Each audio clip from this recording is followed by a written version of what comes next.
I'm Edison, 27 years old today. Or at least it was supposed to be my celebration until my parents canceled on me last minute to attend my sister's impromptu date. They always chose her over me, but this time I chose myself. They never expected I'd cancel something much bigger than a birthday dinner. Their mortgage payment was just the beginning. I canceled everything they took for granted.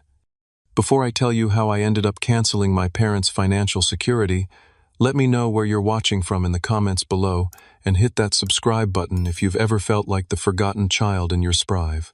Family. Growing up in a modest suburban home in Connecticut, I was always reminded that family comes first. Except in our household, that motto came with an unspoken amendment. Sophia comes first, then family. Then maybe Edison if there's time left over. My sister Sophia is 2 years younger than me, but she might as well have been wearing a crown since the day she was born. When Sophia wanted ballet lessons, my parents found the money. When I wanted computer programming classes, I was told to use the free resources at the library. When Sophia needed a car for college, my parents co-signed her loan.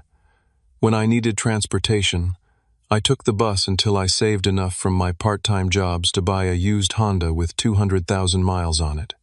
Don't get me wrong, I love my sister. She's vibrant, social, and has the kind of personality that lights up a room. I'm more reserved, analytical, and prefer smaller gatherings to big parties. But the disparity in how we were treated wasn't about our personalities. It was about my parents' inexplicable preference. Despite the unbalanced dynamics, I excelled in school. Computers made sense to me in a way people sometimes didn't. I graduated with honors, earned a scholarship to a state university, and worked my way through college doing freelance coding projects. By 23, I had landed a job at a tech startup that valued my skills. By 25, I was making 6 figures as a senior software engineer.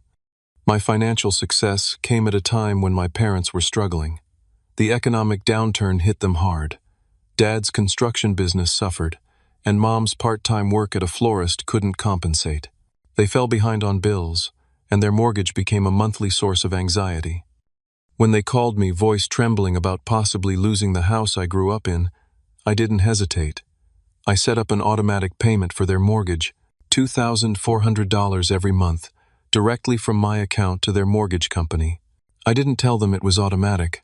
They thought I was manually sending it each month, which made them call with gratitude regularly. That was 3 years ago. Sophia, meanwhile, jumped from job to job, relationship to relationship. She had a degree in communications but couldn't seem to find her passion.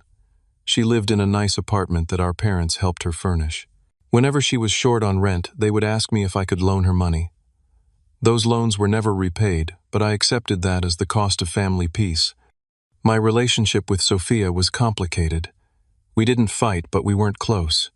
She'd call when she needed something or during family gatherings. She knew I was helping our parents financially, but treated it as if it was simply my duty, as the successful one. Through all of this, my birthdays remained modest affairs. Some years they were forgotten entirely amidst Sophia's dramas or needs. Last year my birthday dinner was postponed because Sophia had a bad breakup and needed family support. I understood and rescheduled. That dinner was eventually canceled too when Sophia got tickets to a concert and Mom and Dad wanted to drive her there. This year was supposed to be different. I turned 27 on a Saturday. No work conflicts, no excuses. I booked a reservation at Riverside, an upscale restaurant overlooking the water 3 months in advance. I invited my parents, Sophia, my best friend Marco, and a few close colleagues. Everyone confirmed. I was finally going to celebrate properly, not extravagantly but with dignity and the people who mattered to me. I even hired a small jazz trio to play during our dinner, knowing my dad loved jazz. I arranged for a custom cake that recreated my childhood favorite chocolate with raspberry filling and buttercream frosting. I had splurged on a new suit, navy blue with subtle pinstripes. For once I wanted to feel special. Mom and Dad seemed genuinely excited. "We wouldn't miss it for the world," Eddie Mom had said. Dad added, 27. "My boy is all grown up. We'll be there with bells on." Their enthusiasm fueled my optimism. Perhaps things were changing. Perhaps they were finally seeing me as someone worthy of celebration too. I allowed myself to hope that this birthday would mark a new chapter in our family dynamic. I spent weeks planning every detail, making sure everyone would be comfortable and enjoy themselves. I researched wines that would complement the menu. I prepared topics of conversation that would include everyone. I even created a small slideshow of family photos to display during dessert, featuring moments where we were all happy together. As the day approached, I felt a mixture of excitement and nervousness. Part of me still expected something to go wrong, but I pushed those thoughts aside. This year would be different. This year I would matter. The day before my birthday, I left work early to pick up the suit from the tailor. The alterations were perfect. The suit fit like it was made for me. I got a haircut, bought a new tie, and even splurged on expensive cologne. Everything was falling into place. Back at my apartment, I checked my reservation details one last time and reviewed the final head count with the restaurant. The jazz trio confirmed they had all the songs I requested. The bakery sent a picture of the finished cake, and it looked even better than I had imagined. For the first time in years, I felt genuinely excited about my birthday. Around 7 in the evening, as I was arranging the gift bags I had prepared for each guest, my phone rang. Mom's name flashed on the screen. "Hey, Mom," I answered cheerfully. "Just putting the final touches on tomorrow's celebration." There was a pause, then a throat clearing. "Edison, honey, about tomorrow." Something in her tone made my stomach drop. I'd heard this prelude before. "What about tomorrow?" I asked, already knowing what was coming. "Well, something's come up with Sophia. She has a date tomorrow night with Trevor Hampton. You know, from the Hampton family that owns those car dealerships. This could be really important for her future." Trevor Hampton. I knew the family name from local advertisements. They were wealthy, influential people in our town. The kind of connection Sophia would value. "Mom," I said slowly, "tomorrow is my birthday dinner. We've had this planned for months." "I know, sweetheart, and we feel terrible. But this opportunity for Sophia just came up today. Trevor called her out of the blue. He's only in town for the weekend. So Sophia is canceling on my birthday dinner for a last-minute date," I clarified, my voice tight. "Well, not just Sophia. Your father and I need to be there too. Trevor's parents invited us all to join them at La Maison for dinner. It's important that we make a good impression. You understand, right? This could be a real turning point for your sister." La Maison. The most expensive restaurant in town. The irony wasn't lost on me that they were canceling my carefully planned dinner at Riverside to attend a more extravagant meal elsewhere. "What about my birthday, Mom? The reservation, the jazz trio, the custom cake, everything's paid for and confirmed." "Oh, Edison," she sighed as if I was being unreasonable. "You can celebrate your birthday any time. You're 27, not 7. This thing with Trevor could affect Sophia's whole future. She really likes him, and his family is very well connected." The familiar sting of being secondary pierced through me. My birthday could be rescheduled, but Sophia's impromptu date with a rich guy was unmovable. "Did you consider that this might be important to me?" I asked, struggling to keep my voice steady. "Of course it's important, honey. And we'll make it up to you next weekend, I promise. We'll do something even nicer." Next weekend. Always pushed to another time, another day that was more convenient for everyone else. I'd heard this promise before. "Edison, are you still there?" "Yes," I replied flatly. "Don't be upset, sweetie. Sophia really needs this opportunity. And you're always so understanding. That's what we love about you. You're our rock." Their rock. Their financial support. Their reliable son, who would always understand when he was passed over for Sophia. "Fine," I said finally. "Have a good time tomorrow." "Thank you for understanding, Edison. That's why you're so special. We'll call you tomorrow. Okay? Love you." The call ended, and I stood in my silent apartment, surrounded by the gift bags I'd prepared. One for Mom, a delicate silver bracelet with her birthstone. One for Dad, vintage jazz records I'd hunted down for months. One for Sophia, a personalized leather journal with her name embossed in gold. I called the restaurant to reduce the reservation from 6 people to 2. Marco would still come. He knew my family history and would understand. I called the bakery to see if they could reduce the size of the cake, but it was too late. I called the jazz trio and paid them their full fee despite the change of plans. As I made these adjustments, I felt something shift inside me. The sadness was still there, but underneath it was a growing sense of clarity. This wasn't a one-time occurrence or an unfortunate coincidence. This was a pattern that had defined my entire relationship with my family. I sat on my couch, staring at the wall as the reality sank in. Nothing had changed since childhood. I would always be the one expected to understand, to accommodate, to sacrifice. And they would always take it for granted that I would. The worst part wasn't even the cancellation itself. It was the assumption in my mother's voice that of course I would understand. Of course I would step aside for Sophia. Of course my birthday, my feelings, my efforts didn't really matter. For the first time, I allowed myself to truly feel the weight of all the disappointments, all the times I'd been sidelined for Sophia. The pain that had been building for years crystallized into something sharper, clearer. This wasn't just about a birthday dinner. This was about my place in my family, about my worth in their eyes. I went to bed that night with the gift bag still sitting on my coffee table, silent reminders of my perpetual position as an afterthought. The pattern started early. When I was 8, my birthday party was scaled down because Sophia had a dance recital the same weekend. By 10, I learned not to expect much. My birthdays were quick affairs, often overshadowed by Sophia's activities or needs. My 16th birthday, traditionally, a milestone, was barely acknowledged because Sophia, then 14, had made it to regional finals in a beauty pageant. College acceptance was another telling moment. When my Stanford acceptance letter arrived, there was brief congratulations before conversation shifted to Sophia's upcoming prom. When Sophia got accepted to our state university with a partial scholarship, our parents threw a party and invited the extended family. Financial sacrifices began early too. I started working at 16, saving for college. My parents encouraged this independence. "You're so responsible, Edison. Not like your sister. She needs more guidance." This guidance translated to financial support that was never equally available to me. After college, the pattern evolved rather than disappeared. When I got my first apartment, I furnished it with second-hand items and gradually saved for better pieces. When Sophia moved into her first place, our parents helped her buy new furniture, citing her need to make the right impression in her social circles. The mortgage arrangement began during a family dinner 3 years ago. Dad looked unusually stressed, barely touching his food. Mom kept giving him worried glances. "Everything okay?" I asked. After an uncomfortable silence, Dad admitted they were 3 months behind on their mortgage. The bank had sent a final notice. His construction business had lost several contracts, and they'd been using credit cards to stay afloat. "We might have to sell the house," Mom said tearfully.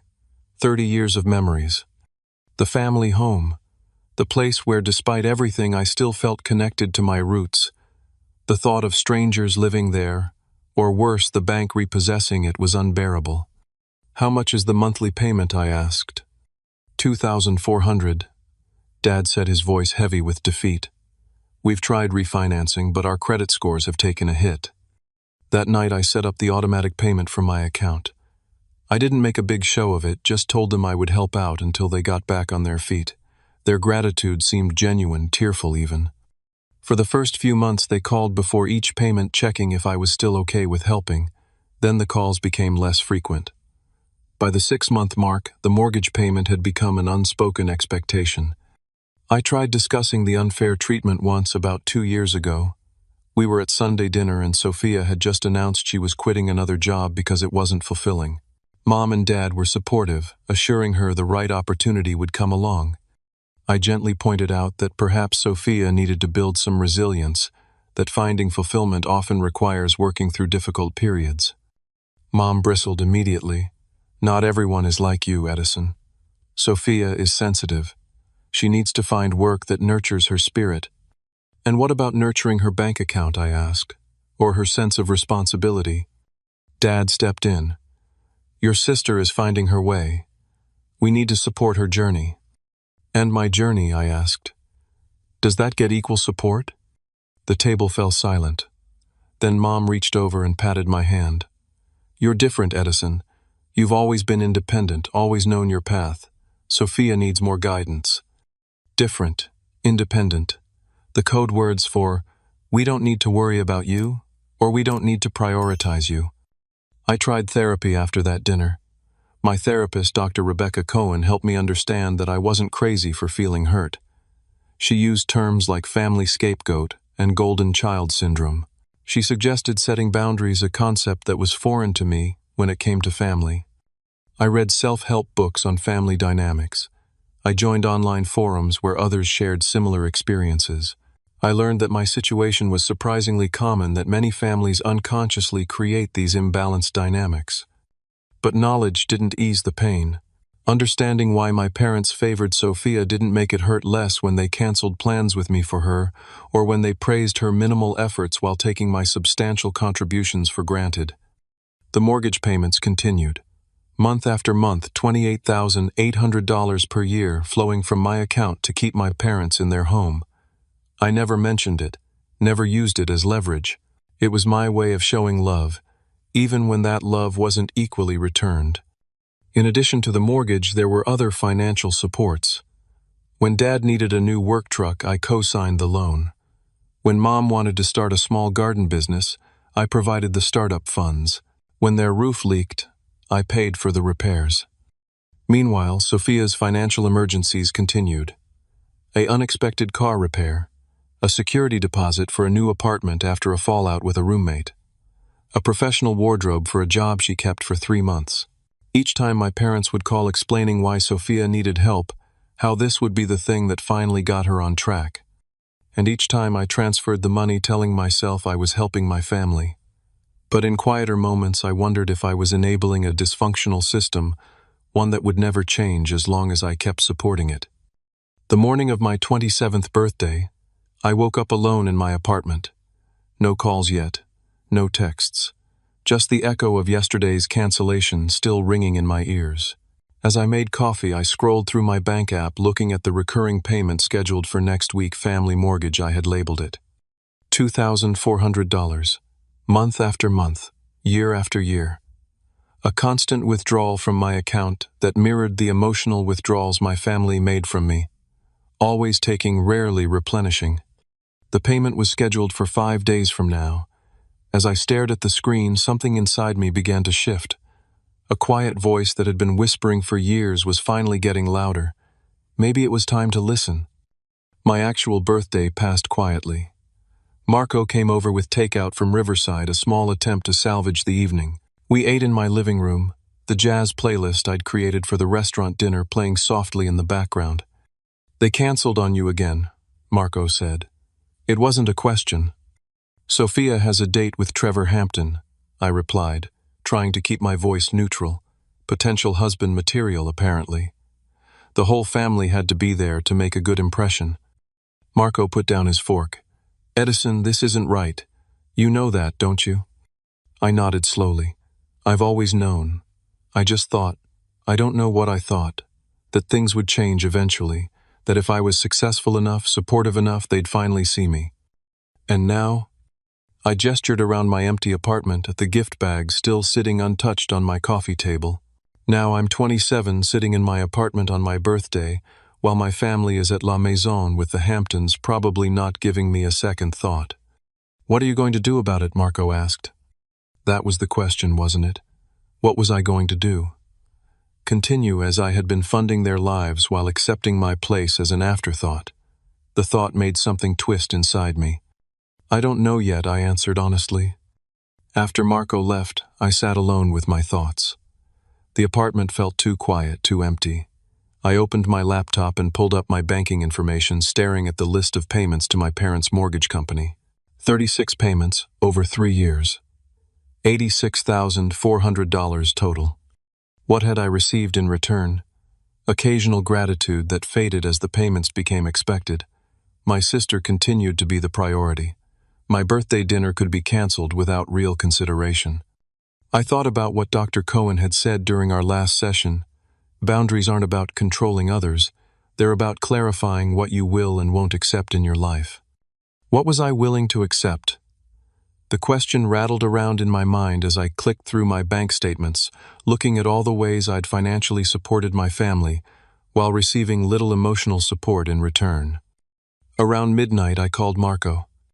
"I think I'm going to stop paying their mortgage," I said when he answered. Silence on the other end then. "That's a big move, Edison. Are you sure?"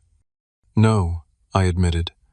"But I keep thinking about today, about all the birthdays and special moments that were pushed aside for Sophia, about how they take it for granted that I'll keep paying their mortgage while they cancel on me to attend her date. I can't do it anymore." "What are you afraid will happen if you stop?" Marco asked, his voice gentle. "That they'll be angry, that they'll lose the house, that they'll cut me off emotionally." "Are they really providing you with emotional support now?" The question hit me hard. Were they? The occasional phone call, the family dinners where Sophia was the focus, the birthdays that could be rescheduled or forgotten. Was that emotional support? "I'm afraid they'll confirm what I've always suspected," I said finally. "That I only matter to them because of what I provide, not who I am." "And if that's true, wouldn't you rather know?" Would I? The question kept me awake most of the night. By morning, exhaustion had cleared away the last of my hesitation. I knew what I needed to do. I sat at my desk and pulled up my banking app. The recurring payment was there, scheduled for 5 days from now. My finger hovered over the Cancel Recurring Payment button. Was I really going to do this? Cut off the financial support that had been a constant for 3 years, the support that in my mind had been my way of proving my worth to my family. I thought of my mother's voice on the phone. "You can celebrate your birthday any time." The casual dismissal of something important to me. The assumption that I would understand, accommodate, step aside for Sophia. Always for Sophia. Before I could second-guess myself, I pressed the button. A confirmation dialogue appeared. "Are you sure you want to cancel this recurring payment?" I clicked yes. Just like that, it was done. The lifeline I had been providing to my parents was severed. The mortgage payment would not go through next week. A wave of anxiety washed over me immediately. What had I done? Should I reverse it? Set up the payment again? I took a deep breath and closed the laptop. This was necessary. This was a boundary I needed to set. For once, I needed to prioritize my own emotional well-being over my family's financial comfort. I spent the rest of the day in a state of nervous anticipation. Part of me expected an immediate call from my parents, as if they would somehow sense what I had done, but no call came. They didn't even text to wish me a happy birthday. By evening, my anxiety had begun to transform into something else: resolve. I hadn't just canceled a payment. I had taken the first step toward changing a deeply ingrained family dynamic. I texted Marco I did it. Canceled the mortgage payment. His reply came quickly. "Proud of you, E. It won't be easy, but it's the right move. I'm here whatever happens." That night I slept better than I had in months, perhaps years. The weight of expectation of always being the responsible one, the provider, had lifted slightly. For the first time in a long time, I felt like I had taken control of my own story. The bank would notify my parents about the failed payment. There would be consequences, conversations, probably conflict. But for now, I had done something for myself. I had said in the only language my family seemed to understand that I mattered too. 5 days passed with no contact from my family. No belated birthday wishes, no mention of how the dinner with the Hamptons went. Just silence, as if I had ceased to exist once I wasn't needed for anything. On the 6th day, my phone exploded with notifications. 3 missed calls from Mom, 2 from Dad, and a text from Sophia. What the hell, Edison? Call Mom and Dad now. I knew what had happened. The mortgage payment had failed to process. The bank had notified them. The moment of reckoning had arrived. I waited an hour before calling back, using the time to center myself. When I finally dialed, Mom answered on the first ring. "Edison, thank goodness. There's been some mistake with the mortgage payment. The bank says it didn't go through. Can you fix it right away? They're charging a late fee." Her voice was high with panic, but there was also an unmistakable tone of expectation. Of course I would fix it. Of course I would make everything right again. "It's not a mistake, Mom," I said calmly. "I canceled the automatic payment." Silence on the other end. Then you. "What? Why would you do that?" Because I've decided I'm not paying your mortgage anymore. Edison, this isn't funny. We rely on that money. You know we can't make the payment on our own right now. I know, I said. That's been the arrangement for 3 years. I pay your mortgage, and in return I'm treated as an afterthought in the family. What are you talking about? Is this about your birthday dinner? We explained why we had to reschedule. Sophia had that important date. It's not just about the dinner, Mom. It's about years of being pushed aside for Sophia. It's about my birthday being canceled without a second thought, while you all went to La Maison with the Hamptons. So this island. What revenge? You're punishing us because you're jealous of your sister. Her response stung, but I held firm. This isn't revenge or jealousy. This is me setting a boundary. I'm not going to keep financially supporting a family that doesn't emotionally support me. I can't believe what I'm hearing. After everything we've done for you. What exactly have you done for me, Mom? In the last 3 years, what support have you given me that compares to the $86,400 I've paid toward your mortgage? We're your parents. We raised you. How dare you put a price tag on family? I'm not the one who put a price tag on family. You did when you made it clear that Sophia's date was worth more than my birthday celebration. I heard muffled voices, then Dad came on the line. Edison, what's going on? Your mother is upset. I've canceled the mortgage payment, Dad. I won't be making any more. A long pause. Son, if you're upset about your birthday, we can talk about that. But this mortgage situation is serious. We could lose the house. I understand that. I've understood it for 3 years, which is why I've been paying it. But I can't do it anymore. Not when it's so clear where I stand in this family. What does that mean, where you stand? You're our son. We love you. Do you, Dad? Because from where I sit, it seems like I'm valued for what I provide, not who I am. Another voice in the background. Sophia, let me talk to him, she was saying. Then Sophia was on the phone, her voice sharp. Edison, what is wrong with you? Mom and Dad are freaking out about the mortgage. You need to fix this. Hello to you too, Sophia. How was your date with Trevor Hampton? That's what this is about. You're having a tantrum because we missed your birthday dinner. Grow up, Edison. It was just a dinner. Her dismissive tone was the final confirmation I needed. It wasn't just a dinner to me, Sophia. It was important. But nothing about me is ever important enough in this family, is it? Oh my God, the drama. Look, nobody cares that you're having a midlife crisis or whatever this island. Just set up the payment again before Mom and Dad lose their house. Number. What do you mean no? I mean no, Sophia. I'm not setting up the payment again. I'm not bailing everyone out anymore. For once my needs matter too. She scoffed. What needs? You have everything. The fancy job, the nice apartment, the money. What more could you possibly need? Respect, I said simply. Recognition. The basic courtesy of not having my birthday canceled for your date. Unbelievable. You're actually going to let Mom and Dad lose their house because your feelings are hurt. Who does that? Someone who's finally standing up for himself. I heard shuffling then.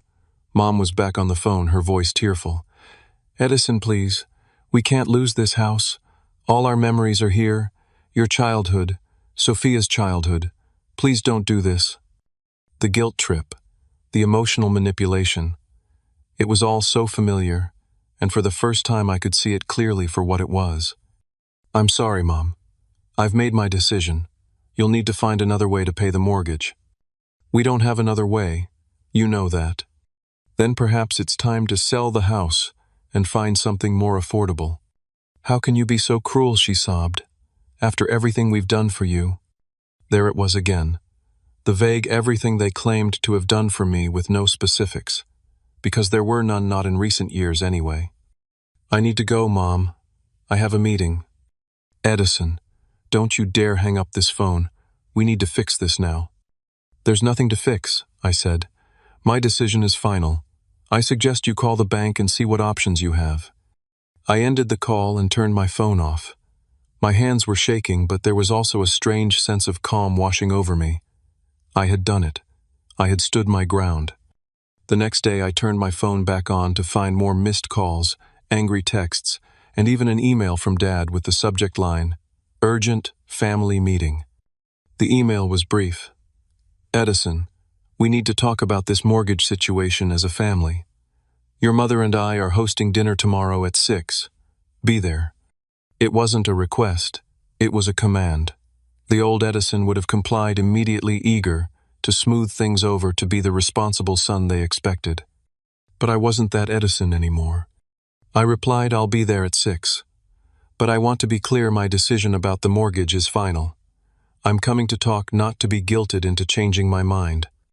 The next evening I arrived at my parents' house exactly at 6, the house that I had been paying for, the house that held memories of always being second best. Mom opened the door, her expression a mixture of anger and anxiety. "Come in," she said stiffly. "We're in the dining room." Dad and Sophia were already seated at the table. No food had been prepared. This wasn't really a dinner. It was an intervention. I took the empty chair across from Sophia, feeling 3 pairs of eyes fixed on me. "Edison," Dad began, his voice somber, "we need to understand what's going on. This behavior isn't like you." "What behavior would that be, Dad?" "Setting boundaries, prioritizing my own needs for once." "Refusing to help your family," Sophia interjected. "Threatening Mom and Dad's home because you're having some kind of breakdown." "I'm not having a breakdown, Sophia. I'm simply no longer willing to be this family's ATM while being treated as an afterthought." Mom gasped. "An ATM? Is that how you see us? As using you for money? Aren't you? In the past 3 years, I've paid your mortgage, co-signed Dad's truck loan, funded your garden business startup, fixed the roof, and loaned Sophia money at least 6 times. Money that was never repaid, by the way. We've been going through a rough patch," Dad defended. "You know my business has struggled." "I do know that. I also know that last week, when I was excited about my birthday dinner, that I spent months planning, you all canceled on me without a second thought, because Sophia had a date." "That was different," Mom insisted. "That was an important opportunity for Sophia. And my birthday wasn't important. The restaurant I reserved months in advance. The jazz trio I hired because Dad loves jazz. The custom cake that recreated my childhood favorite. None of that mattered enough to keep our plans." A flicker of something crossed Dad's face. Surprise, perhaps, or the first hint of realization. "You hired a jazz trio?" he asked quietly. "Yes, Dad. And I got you vintage records as a gift. They're still sitting in my apartment." "We didn't realize," Mom began. "Exactly. You didn't realize because you didn't ask. You didn't care enough to consider what the dinner meant to me. You just assumed I would understand, that I would step aside for Sophia like I always do. So this is punishing us because we missed your birthday," Sophia said, rolling her eyes. Real mature Edison. "This isn't punishment, Sophia. This is consequence. For years I've given, and given to this family financially and emotionally. I've stepped aside, rescheduled, understood, accommodated, and in return I've been taken for granted, overlooked, dismissed." "That's not true," Mom protested. "We appreciate everything you do." "Do you?" "Because from where I sit, it seems like my only value to this family is financial. As long as the mortgage gets paid and Sophia gets her loans, everyone's happy. But when I want something emotional, like having my family attend my birthday dinner, suddenly, that's negotiable." Dad shifted uncomfortably in his chair. "Son, we love you. Not because of what you provide, but because you're our son." "Then why don't you show it, Dad? Why is Sophia's date more important than my birthday? Why is her career confusion more worthy of support than my successes? Why are her needs always prioritized over mine?" The room fell silent. For perhaps the first time, my words seemed to be landing. "We never meant to make you feel less important," Mom said, finally, her voice smaller. "Intention doesn't matter, Mom. Impact does. And the impact has been clear in this family. I come second. Always." Sophia stood up suddenly. "This is ridiculous. So we missed your birthday dinner. It happens. That doesn't justify threatening Mom and Dad's home." "Sit down, Sophia," Dad said, his tone surprisingly firm. "Let's hear Edison out." Sophia looked shocked, but complied, crossing her arms defensively. "I'm not threatening anything," I continued. I'm simply no longer willing to be financially responsible for this family while being emotionally neglected. I've spent 3 years and over $86,000 supporting you all. In return, I've watched Sophia get bailed out repeatedly, had my achievements minimized, and had my birthday canceled for a date that might not even lead anywhere. Trevor hasn't called me back, if you must know, Sophia muttered. I'm sorry to hear that I said, and I meant it. But that doesn't change the fact that all of you prioritized the possibility of his interest over the certainty of my celebration. What do you want from us? Edison Dad asked. What would make this right? It was the first genuine question anyone had asked me. I want to be valued in this family for who I am, not what I provide. I want my time, my feelings, my celebrations to matter as much as Sophia's. I want reciprocity and respect. And the mortgage, Mom asked anxiously. I won't be paying it anymore. That's non-negotiable. You'll need to figure out another solution. We can't afford it on our own, Dad admitted. We might have to sell. Then sell, I said, surprised by my own calmness. Downsize to something you can afford. It's what any financially responsible adult would do. Just like that, Mom's voice trembled. 30 years in this house, and you want us to just leave it behind. I don't want you to leave it behind, Mom, but I'm no longer willing to sacrifice my financial future to maintain your past. 3 years was generous. It's time for a change. The silence that followed was heavy with the weight of truth finally spoken aloud. The week after our confrontation was tense. My parents called the bank to explain the situation and request options. As I expected, the bank was unsympathetic. 3 missed payments would trigger foreclosure proceedings. They needed to either make the payment or make arrangements immediately. Dad called me, his voice strained but less accusatory than before. The bank won't budge, Edison. We either pay or we lose the house. I understand, Dad. What are you going to do? A heavy sigh. We're meeting with a realtor tomorrow. If we sell now, we can pay off the mortgage and maybe have enough for a down payment on a smaller place. The news should have made me feel victorious, but instead I felt a complex mixture of sadness and relief. Sad that it had come to this, but relieved that they were finally facing financial reality. I think that's a wise decision, Dad. Your mother is taking it hard. This house, it's been our whole adult life. I know. I'm sorry it's difficult. But I think in the long run, living within your means will bring more peace than struggling to maintain something you can't afford. A pause then. When did you get so wise? I've had a lot of time to think about these things, Dad. About what's sustainable and what's not. Not just financially, but emotionally too. Another pause. I've been thinking about what you said. About always putting Sophia first. I never saw it that way, but looking back, maybe there's some truth to it. It was the closest thing to an acknowledgement I'd ever received from him. Thanks, Dad. That means a lot to hear.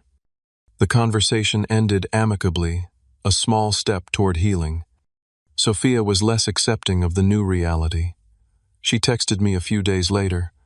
Happy now, Mom's been crying for days about losing the house. I replied, I'm not happy about anyone's pain. But I do think this change is necessary for everyone. Easy for you to say from your fancy apartment that WE helped you get. This was news to me. What do you mean you helped me get my apartment? Mom and Dad co-signed your first lease. Remember, when you were just starting out? She was referring to a 6-month lease on a studio apartment 7 years ago when I had just graduated college.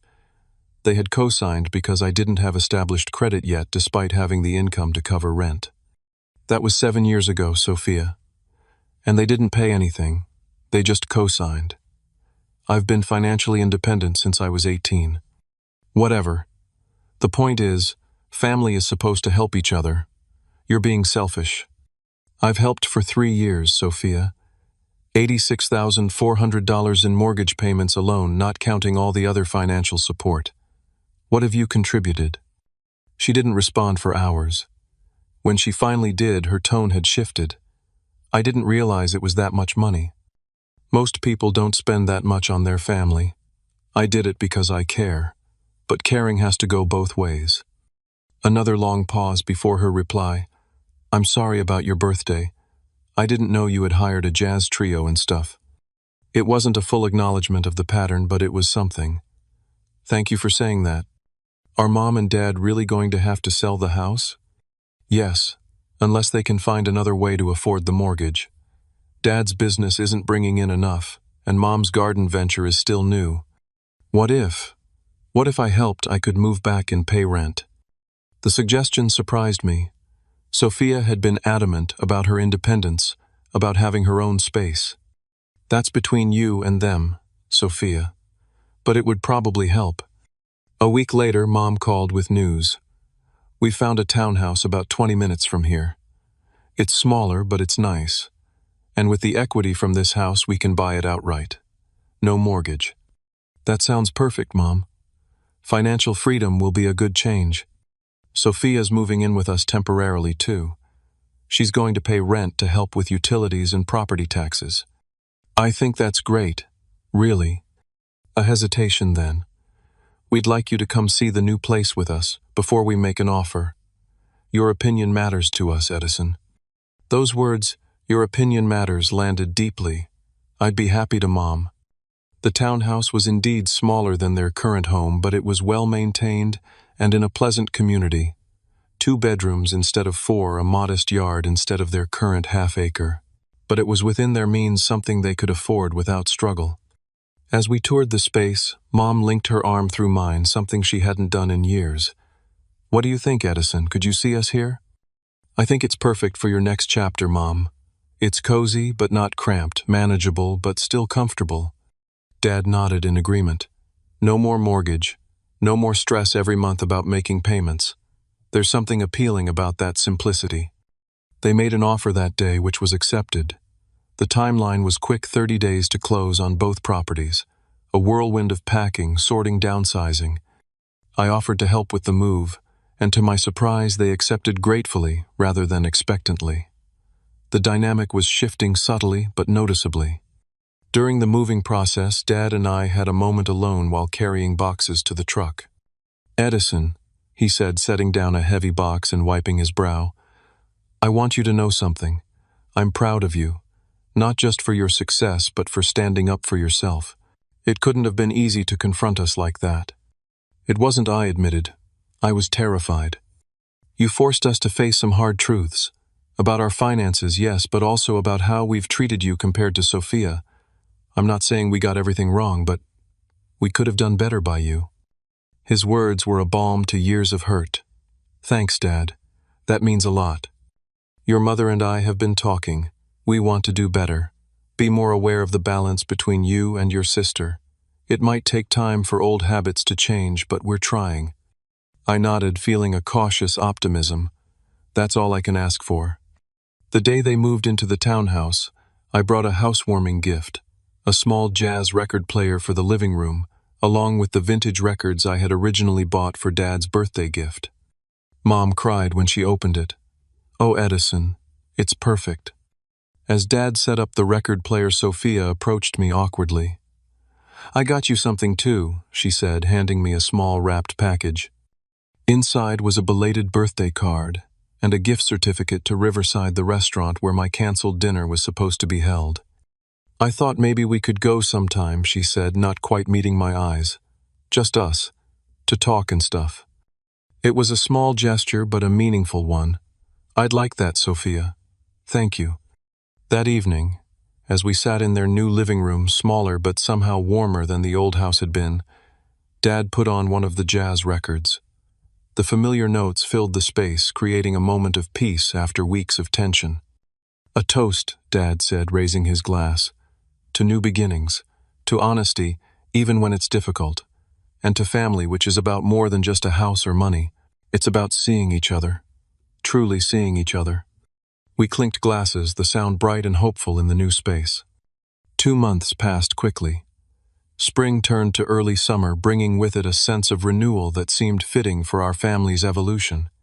My parents had settled into their townhouse with surprising ease. Without the burden of the mortgage, they seemed lighter, more present. Dad's business had picked up slightly, and Mom's garden venture was gaining local clients. They weren't wealthy, but they were managing on their own, which seemed to give them a newfound pride. Sophia had indeed moved in with them, temporarily paying rent as promised. The arrangement had created an unexpected maturity in her. She had found a job at a marketing firm and was sticking with it, coming home with stories about projects and colleagues rather than complaints about being unappreciated.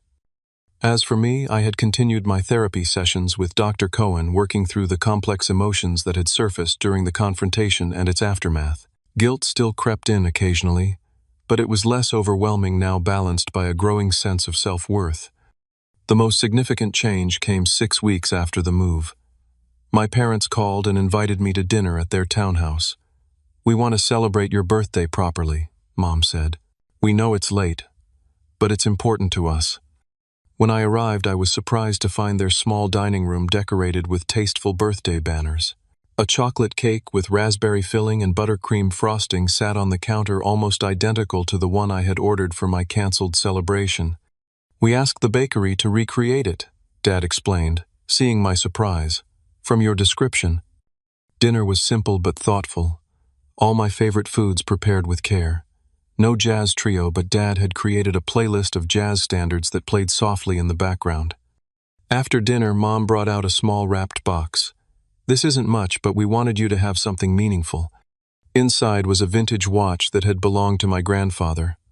"Dad always said this would be yours someday," Mom explained. We thought, "Why wait? You should have it now." The watch was beautiful, a classic timepiece with sentimental value that far outweighed any monetary worth. I don't know what to say. I managed, genuinely moved. "You don't need to say anything," Dad replied. "Just know that we're sorry, Edison. Sorry for the times we've made you feel less important, less valued. You deserve better from us." "We can't change the past," Mom added, "but we can work on the future, being more mindful, more equal in how we treat you and Sophia." Speaking of Sophia, she had been unusually quiet during dinner. Now she pushed a card across the table to me. "I got you something too." Inside the card was a handwritten note. "Edison, I've been thinking a lot about what you said, about how I've been the favorite all these years. I never saw it that way before, but looking back, I can see you were right. I'm sorry for taking you for granted and for not appreciating all you've done. I'm working on being more self-sufficient and less selfish. Thank you for the wake-up call, even though it was hard to hear. Love, Sophia." Attached to the card was a check for $1,000. "It's not much compared to what you've given me," she said, "but it's a start. I'm going to pay back all those loans eventually." The gesture, more than the money itself, represented a significant shift in our relationship.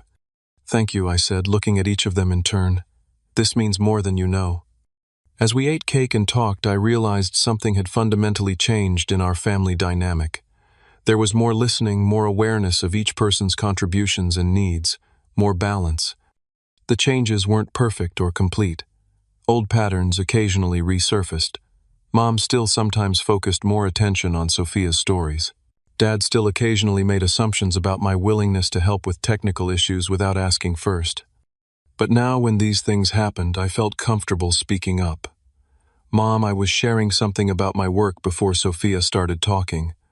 Or, "Dad, please ask if I have time to help," rather than assuming. And remarkably, they listened. They adjusted. They respected the boundaries I was setting. Our relationship was evolving into something healthier, something more reciprocal. I was no longer the family ATM or the perpetual afterthought. I was Edison's son and brother, a full and equal member of the family. The healing process wasn't linear. There were awkward moments, old hurts that resurfaced, misunderstandings that needed clearing up. But with each honest conversation, each acknowledgement of past imbalances, we moved forward. I continued to help my family when I could, but now it was from a place of choice rather than obligation or search for validation. I helped Dad create a website for his construction business. I advised Mom on scaling her garden venture. I reviewed Sophia's resume when she decided to apply for a promotion. But I also maintained my boundaries. When they invited me to a family event that conflicted with plans I had already made with friends, I declined politely but firmly. "I've already committed to something else that day. Maybe we can reschedule for the following weekend." And they did, without guilt trips or manipulation. Just simple acceptance that my time and commitments mattered too. The most profound change, though, was within me. The weight of resentment I had carried for years had lightened. I no longer felt the need to prove my worth through financial support or constant accommodation. I had found my voice, and in doing so had discovered a new sense of peace. Dr. Cohen called it reclaiming my personal power, and that felt right. I had taken control of my place in the family narrative, refusing to accept the role of perpetual supporter without reciprocal support. The journey wasn't about revenge or punishment as my family had initially feared. It was about establishing balance, about creating healthier patterns that allowed all of us to be seen and valued for who we were, not just what we could provide. In the end, canceling that mortgage payment was about much more than money. It was about sending a message that I mattered too, that my birthday deserved celebration, that my feelings deserved consideration, that I was not just a resource to be tapped when needed and ignored when inconvenient. And somehow, through the pain and confrontation, that message had finally been heard. As summer bloomed fully, I found myself looking forward to family gatherings rather than dreading them. I found joy in our interactions rather than suppressed hurt. I found authentic connection rather than transactional exchanges. It wasn't perfect, but it was progress, real, meaningful progress. And that was worth more than any mortgage payment could ever be. Have you ever had to set a difficult boundary with family members who took you for granted? What was the hardest part about standing up for yourself? Share your experiences in the comments below. If this story resonated with you, please hit that like button and subscribe to hear more stories about finding strength and self-worth in challenging relationships. Thank you for listening. And remember, sometimes the most loving thing you can do for others and yourself is to establish healthy boundaries.